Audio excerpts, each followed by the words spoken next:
Bumalik na naman po etong si Mr. Padilla sa kanilang paratang, yung kanilang lumang naratibo kung bakit ganito ang pananaw ni dating Senator Antonio Trillanes sa mga Duterte, lalo na po kay Digong. Ang sinasabi niya, ah, tinanggihan daw kasi ni Digong etong si former Senator Trillanes na maging Vice President ni Digong nga noong 2016. Tinanggihan.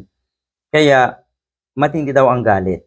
Nako, ang babaw. Sa tingin ko, mas may malalim na dahilan si former Senator Antonio Trillanes kung bakit ginusto niya, kung bakit nag-offer siya na maging running mate ni Digong. Nako po, hindi mo pa yan alam, Mr. Padilla. Iba talaga pag lulong na lulong kayo sa kasinungalingan at yung katotohanan hinding-hindi na sumasagi sa isipan nyo.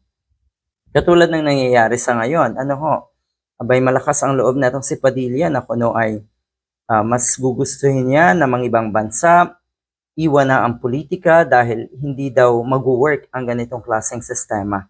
Hindi mag-work, sigurado, sa inyo. Dahil ang sistema na nakikita natin ngayon sa ating bansa ay patungo sa kaayusan, patungo sa maayos na lipunan, patungo sa normal na lipunan. At hindi kayo sanay dyan. Katulad ng madalas kong sabihin, para sa inyo, kasinungalingan, kawalang hiyaan, kademonyuhan, at lahat ng kasamaan. Diyan kayo sanay. Kaya sa mundo, sa ating lipunan na normal, nagiging normal na sa ngayon, hindi talaga kayo pwede makibagay dyan. Hindi nyo kakayanin. Hindi kayo mabubuhay sa isang matinong lugar.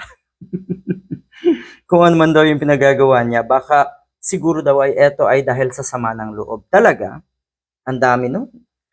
Matindi yung mga akusasyon.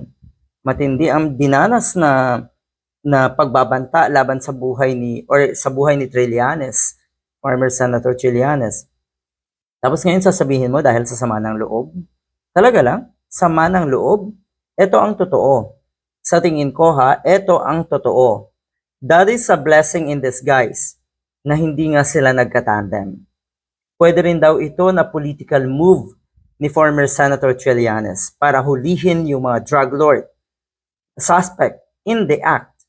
Like the saying, be close to your friends, but closer to your enemies. Kaya nag-offer na maging running mate ni Digong etong si former Senator Trillanes.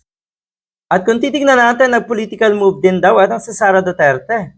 Nakitandem kay BBM with the objective to oust the president after winning. Yun lang, hindi nag-materialize. Yun lang, nabuking, nabigo, dahil po ang balak ay kadiliman at kasamaan. At yan ay hindi nagtatagumpay. Yan yung nangyari kay Sara Duterte.